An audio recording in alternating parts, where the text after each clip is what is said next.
పార్లే వాళ్ళు roll a cola the solid cola అంట.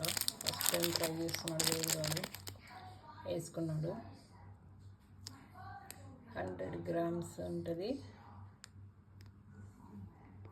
దీని మీద ఎంఆర్పి 30 ఉంది. బట్ హాఫ్ రేట్కి వచ్చిందా ఎంతలో తగ్గింది డిమార్ట్లో. హార్డ్ క్యాండ్ చూడాలి.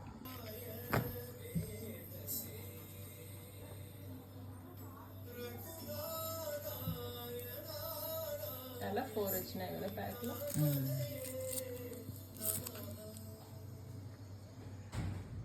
ఇలాంటివి ఎన్ని వచ్చాయి ప్యాక్లో? 10 అనుకుంటా. 10 అనుకుంటా. బాగుందా? కోకోకోలాలా ఉందా? Same Thums up Coca Cola. 10 అంటే 40 వచ్చాయి ప్యాక్లో.